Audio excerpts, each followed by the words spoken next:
where we'll be talking about Nigeria's inflation spike and we'll be analyzing the economic trends and trajectory. A new data from the Nigerian Bureau of Statistics (NBS) shows that inflation has climbed even higher. The headline inflation rate hit 24.23% in March 2025, up from 23.18% in February. Now, experts say this surge is driven by skyrocketing prices of food, fuel, and other essentials. According to the latest Consumer Price Index report, food inflation alone reached 21.79% year on year.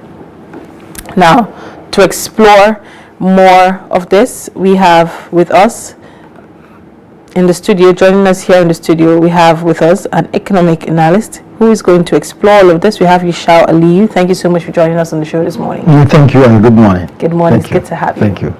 Now, we saw some time where the NBS came out to say, inflation rate has dropped to the 23.18% and it's going to maintain that. We're only going to see a downward trend with how things are going in the country. There were lots of positive notes to that, and now it's back up. When that first came out that it was down, were you expecting it to stay that way or come back up? And this recent increase, was there an expectation you foresaw coming?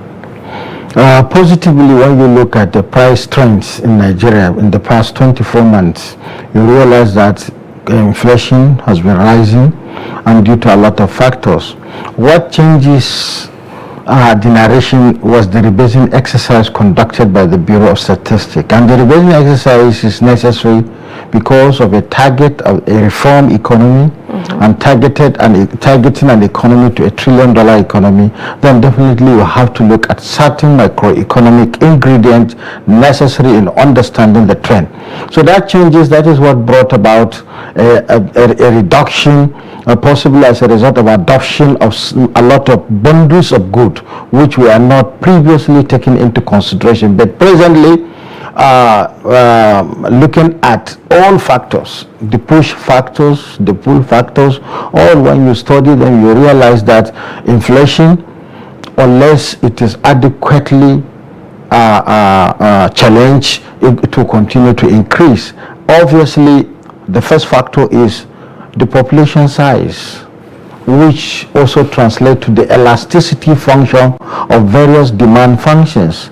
And when you look also at the multiplier effect of increase in pump price and also the relativity to that to transportation, to the production, and even the wage rate. So all these are components at which when aggregate demand does not tally with aggregate supply, then definitely there is certainty that prices will be changing, and that change, it depends on the elasticity of the product. And that is why we find in a good economic scenario that food inflation continue to go higher, and it has to go higher because individual has to consume with effective demand, because the economy is suffering from what is called affordability, is suffering from availability, and a lot of also market challenges, which obviously has to be pushing the price upward. And that is why today we have seen this trend of 24.23, which is very significant. So to explain the changes in the price level. So moving further, with how we're still seeing food inflation still on the rise, the cost of food products, but on the other hand, there's a tendency that the price of petrol might come down. Do you expect us to see it? Maybe if it comes down, because it has already changes the production cost, the variable cost associated in production. If pump price is reduced, definitely taxes are increasing. So and if taxes are increasing, then the MPR also is pushing the cost of borrowing higher. So let's talk about the MPR now. This MPR that we're seeing that the CBN is maintaining that rate, the interest rate at 27.5%. At this point in time, is this stance adequate to curb inflation, or we need additional measures? That has been my submission for almost 24 months.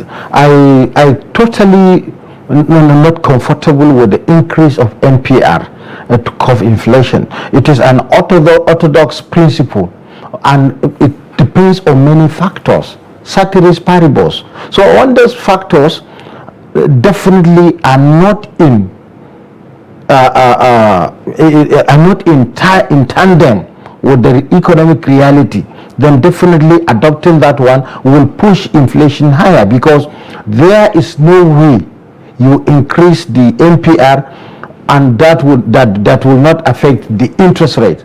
And when interest rate is affected, then the profit margin of all investors will be affected. Then definitely even the consumption patterns of individuals will also be affected negatively. Let me give you a scenario. An investor who borrowed 200 million last year at 23% and is still paying for it, and the interest rate keep on changing, that changing in interest rate will definitely affect his profit margin, and therefore he has to come back to the same price and make adjustment. That adjustment is what is pushing prices that are coming from the production line to be higher, and it will continue in that form. That is only one factor. Second factor is the fact that now the essence, what is the essence of raising NPR? The essence of raising NPR is to reduce money in circulation. By reducing money in circulation, you reduce the purchasing power in individuals, because prior to the adjustment, probably there will be much liquidity in the economy. But in this type of economy, a lot of resource liquidity is with the bandit. Above 2.3 trillion is with the bandit community. So how do you use NPR to bring back that money that is with the bandit, and they are not ready to put it in bank because it's a syndicate group? So these are some of the factors that you consider. But prior to this, when you check January, when the MBS rebased the economy, and the NPR was not raised, because at that particular moment, when I featured on NTA, I advised the central bank, the Monetary Policy Committee, not to make adjustment, to wait until when the outcome of inflation is glaringly clear from the CPI exercise. And today, we are confident to say that the CPI result for the month of February and March, we have seen it. Whether there was decline in February, but there is an increment in March. So that shows that definitely other monetary aspect has to be employed that are non-orthodox in nature. So what are those other monetary aspects that can be employed? Excellent. The cost of production. The cost of production is one. Second, you look at the operational cost and the market possibilities. Another issue that you must look into in order to stabilize prices is to look at the supply chain. The why food that we produce always is affected by inflation. Simple. What is the food security situation in Nigeria? Let me tell you, yesterday a committee was inaugurated by the federal government to look into food security, energy security, and the reduction of import. But what is more important is to look at what are the factors that have pushed Nigeria far from being an economy that is fully secured in terms of food production. The outcome of food security index global that was conducted shows that Nigeria is, out of 113 countries that were surveyed, Nigeria is 107 in terms of food security. And what are the measurements that was used to arrive at that survey? One is food availability. Second is food affordability. The third one is safety and quality. So when you put all these components, I should check myself, what type of food do I eat? Every household should check what type of food do they eat. Which one can they afford at various intervals? So these are some of the things that would translate why inflation is going higher, is as a result of not matching availability with affordability to arrive at consumer satisfaction. All right, now let's take a look at this, considering the trend that we've calculated and we've seen and monitored over the months now. What would you say is a projected trajectory of Nigeria's inflation rate over the next year? What are you it will continue to increase so far as the parameters that are on ground exist. Shortages of food supplies. So it is obvious, Lilian, cost of producing rice per hectare is increasing. And there is no way cost of production is increasing and you expect food prices to be lower, because nobody is going to farm just to enter paradise. People go to farm, people go to industry, according to Adam Smith, because of the profit margin. He said it categorically, and I quote, "It is not art of a benevolent of a baker that you eat bread. It is his personal desire of profit making. That's why we are eating bread." So this must be understood. People came with different solutions. Let me now dwell on reduction of food of imports by 50%. We have already reduced import that is disturbing the exchange rate stability, that is importation of PMS. So why must some importers insist that they want to import when we have a capacity of Dangote that is producing? Why not make arrangement for the export of Dangote to be reduced so that we can have enough to save more of our own denomination, that is the domestic currency? That is one factor. Second thing about this is that why can't we check the food supply? People look food in the market as and conclude that there is enough food. No. What is a metric tons requirement of what you intend to eat that will stabilize prices? You must understand that. People in authority are always misguided that until you produce what you eat, then there is no need for you to import. But the greatest parameter to be used is what options do you have on ground. The theory of international trade stipulates absolute cost advantage and also stipulate comparative cost advantage. What is the use of producing 1 hectare at 100 million when other nations can produce 1 hectare at 20 million? So the option that you have on ground is to reduce the cost of production to a level at which will now make your farmers to go to farm and then produce and then sell at cheaper prices. That is an option. The second option is that, who told you when you are producing you cannot import? Why is it today that there is tariff wars? The tariff wars is as a result of import and export from country X1, X2. Let me take for instance China and United States of America on tariff. Who is the largest producer of rice in the world? China is the largest producer, followed by United States. And then now let us come. If that margin will allow you not to import, who is the largest importer of rice in the world? Is the same Chinese. So policymakers will understand that when you have a large population and you want stable prices, you have to match demand and supply. Once they are not matched, once there are activities of people in between producers and consumers, there is going to be problem, and that is what this economy has been experiencing, and that is why it is necessary to check our production lines, the agricultural production lines, the production, what do you call it, the secondary production, that is processing industries. You have to check them. What are they producing at what rate?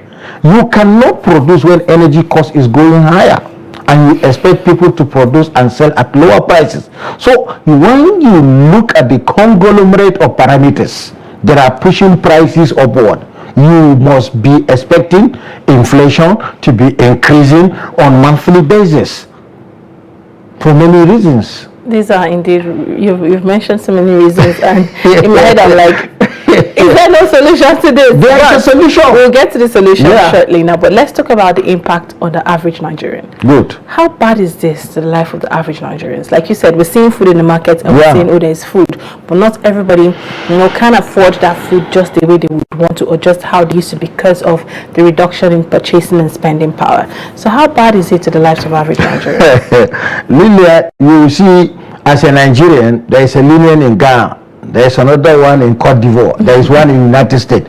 So let us know, when you are studying what you consume in a global village, where this production now, what we are producing now in the newsroom, is being observed by Nigeria and being observed in somebody in the United States. So you should understand two reasons. One, obviously, you need to know that the global food index, you are included. Then you now take, who are those topping in the food security in the world? Finland is leading, followed by Finland, Norway, Denmark, France. They are leading United States in terms of food security. But United States and China are largest producers. But what Chinese consume cannot be consumed by you and I. You cannot consume some product that is being consumed in China. But keep that one aside. So if you take that good global food index, you look at the world population, and then you look at those who are moderately insecure as far as food is concerned. One, before you come to an average Nigerian, 8 billion population.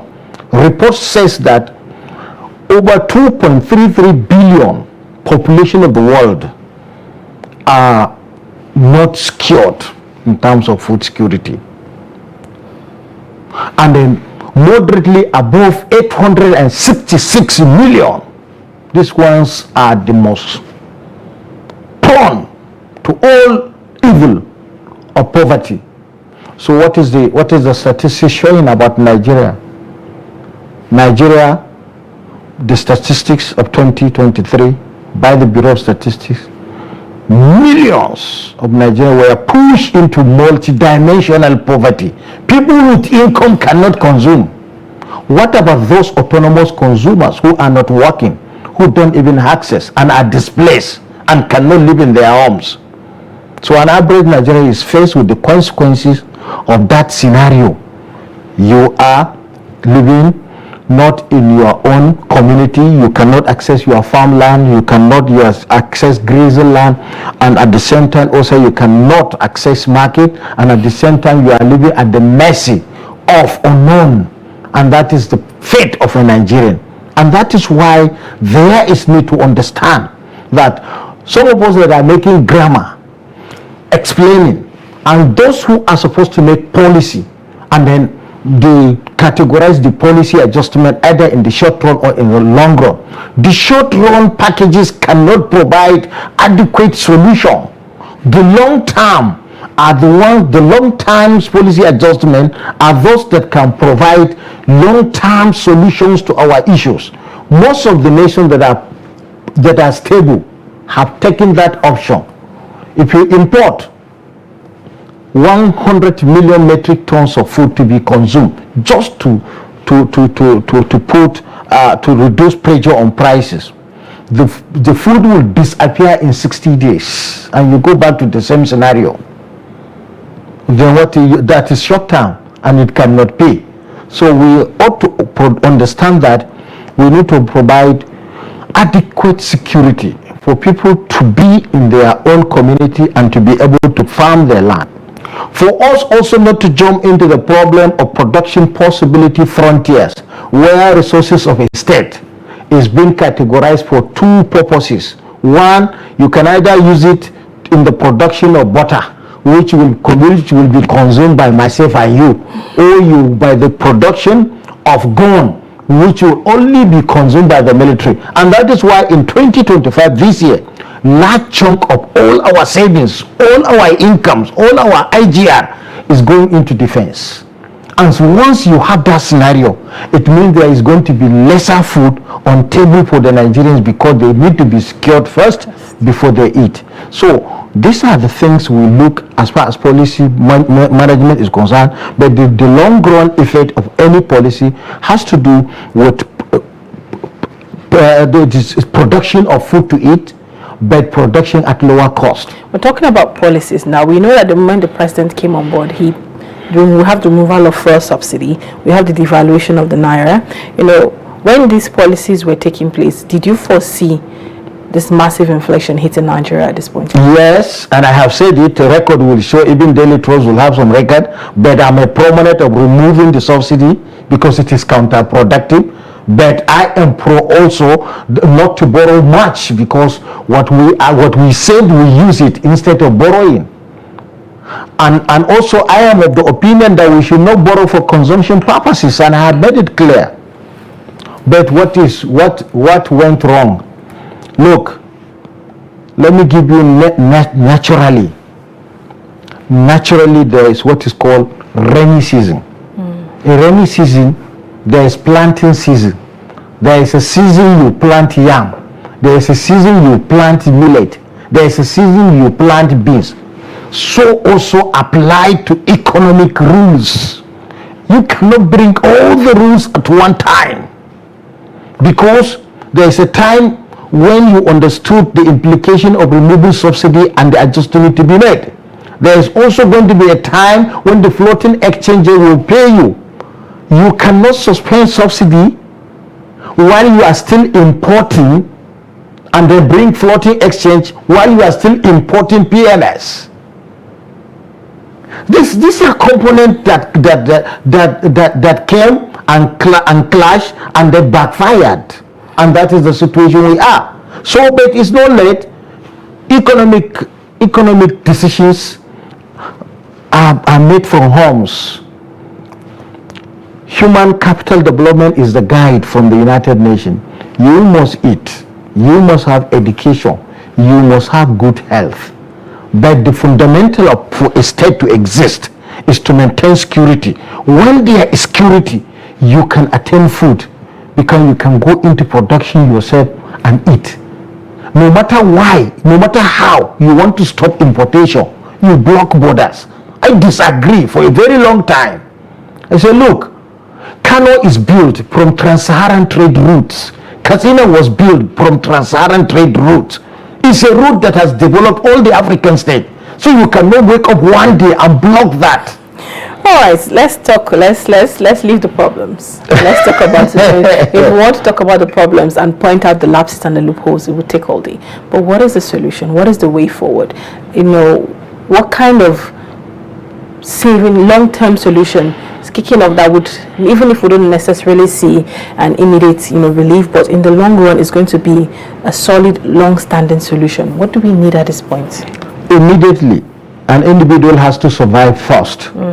Food prices has to be stable. How can it be stable? Raising of MPR by central bank should be suspended, because it's not yielding the result. The MBS, they are doing a good job. Bureau of Statistics. I have followed them for a very long time, and I have used their finding, which is very, very scientific, to understand the complex nature of our economy. So the next thing, when you see prices changing, and we told you that when supply did not meet up with demand, it means that the prices will be changing. So relatively, we check our supply bottlenecks. If it is internal and domestic, we correct it. If it is the food's sufficiency, then we don't have option but to bring the food. There is no crime in importing food. China imports, is the largest producer of rice. Go and check, go and Google. Who is the largest producer of rice? Who is the largest importer?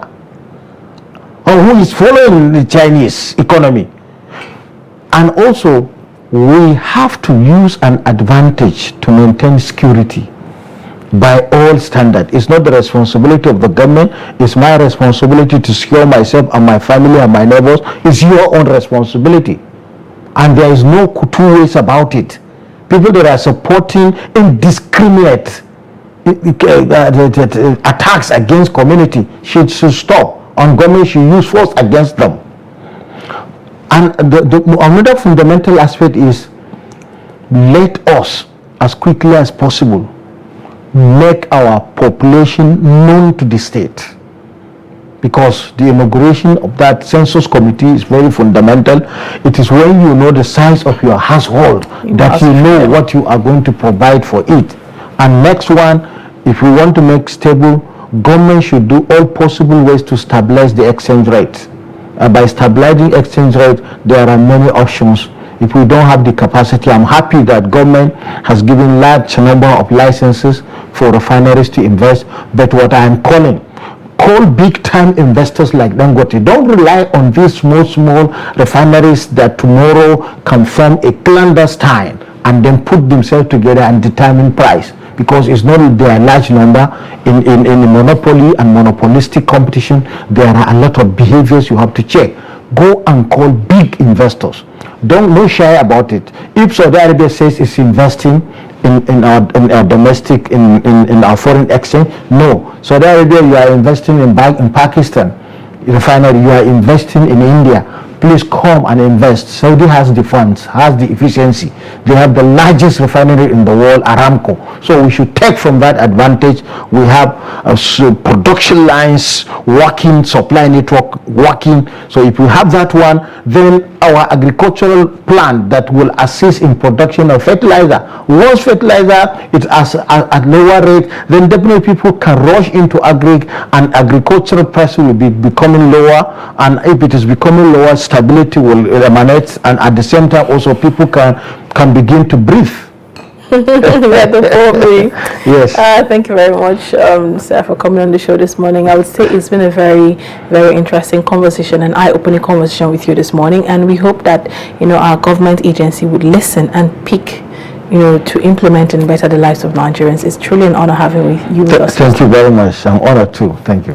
And to our listeners who have joined in on the show this morning, I hope you've been able to pick something from our conversation this morning. I hope you've been able to learn something and understand better, the happenings in the country. Please remember to always do your research and read and understand policies and rules and everything the government is putting in place. That way, when you're speaking or you're holding the government accountable or commenting on something that doesn't favor you as a Nigerian, it is coming from an informed point of view, and you would sound intelligent, obviously.